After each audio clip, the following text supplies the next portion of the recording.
Hey, what's going on, guys? Welcome back to another episode of the Honda Accord build. The engine is right there. I put a little tarp or a raft on it so water and moisture wouldn't get in it. Right now I'm gonna make my way onto Harbor Freight and get one of their engine cranes because I don't have one, so we're gonna be using that. I'm just gonna get the 1 ton.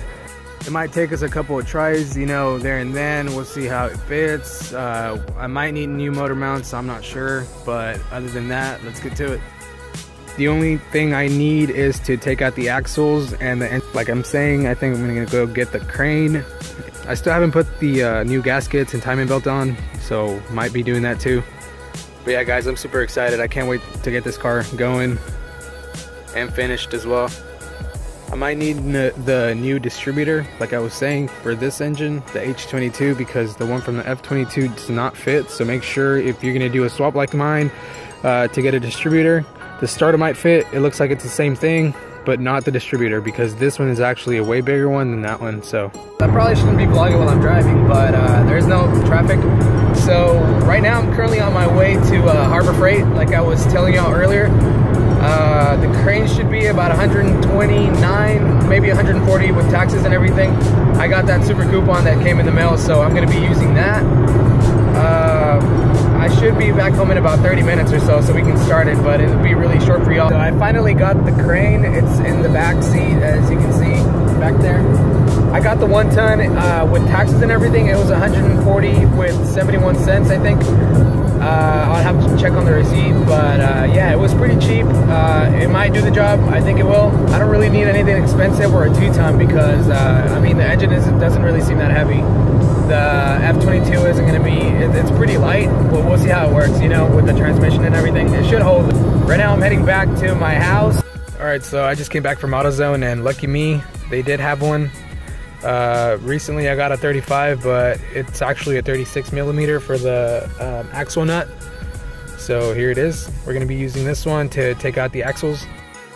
And like I said earlier, the crane is back here. I got the 1 ton, $140 plus 17 cents, so not bad. So let me get it out of the car. Today's the day this shit's gonna come out. I already got the Harbor Freight crane 1 ton, so I'm basically just, putting it together, and once that's together, I'm gonna take out the engines.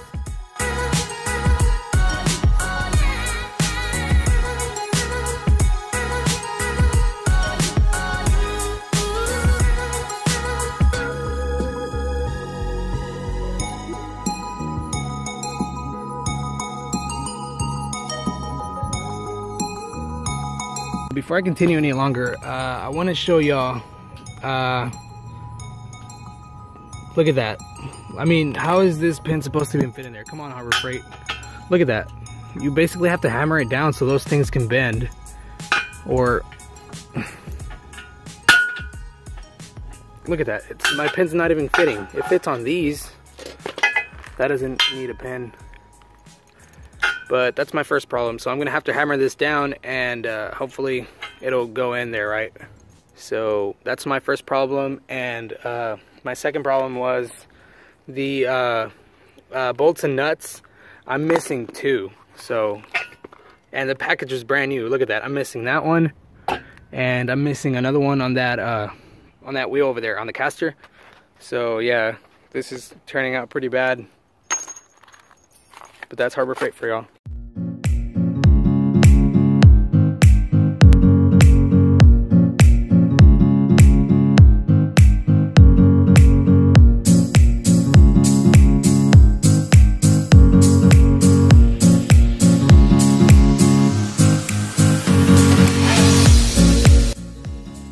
Alright guys, so it's finally built. I'm gonna set it under the car and then mount it to the engine so we can take out the other one.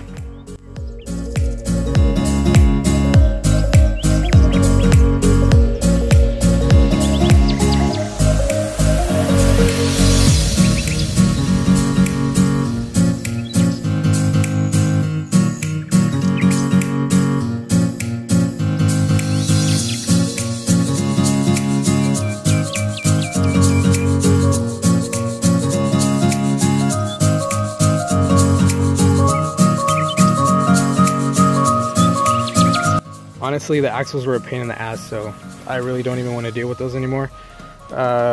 So what I basically just need is to lift it up and just take out these two motor mounts right here, or these two bolts, my bad. You can see them right there, those two, and the motor should just come up really easily. I already disconnected all the shift linkage, everything, wires, hoses, heater hoses, radiator is out, it's over there. But yeah, I mean, it's just basically ready to come out. So I'm gonna lift this up a little bit so I can give it some support. So whenever I take those two bolts out, the engine will just come up super easily. And this is a lot of work, honestly, guys. So I'm pretty sure you guys know if you've ever done this or not, or actually if you've ever done this yourselves, you guys know how much work it is. It's a lot of work.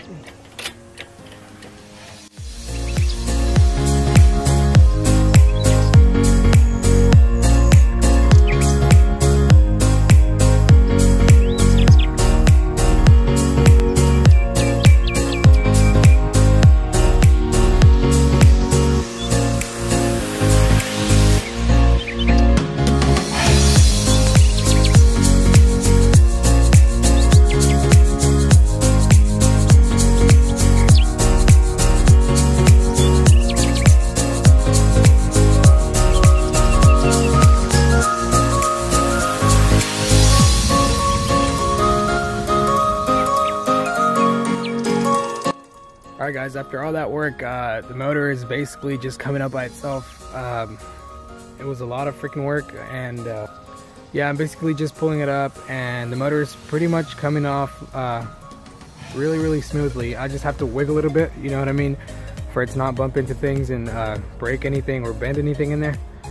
The worst I want to happen is a couple of the sensors, like those clips right there, you see those two? I don't want, like, I'm moving them out of the way so they won't break, because then if I put the other ones in, they're not gonna clip on right, and they're gonna keep slipping, and it's gonna give me a bunch of problems. So yeah, I'm just basically wiggling it till it comes out. Even though the crane was missing a couple of things like bolts, you know what I mean, and some of them wouldn't even fit, the crane's actually working pretty good. It's holding up, no problems. I don't think it's slipping at all, because I've left it like that for a good 10 minutes because I had to go get a drink and some food.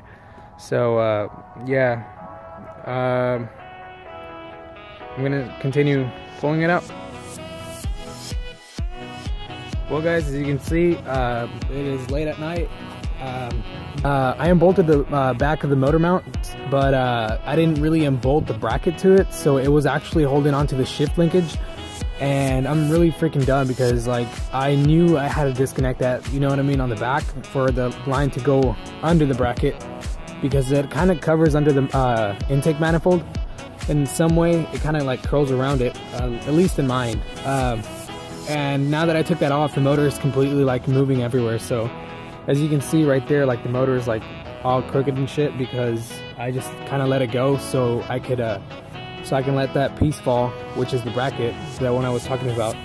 So right now, all I would really have to do is just pull it up and take it out. So, hell yeah. Alright, so after this long ass time, I'm just letting it leak the transmission fluid onto my little bucket down there. Might take a while.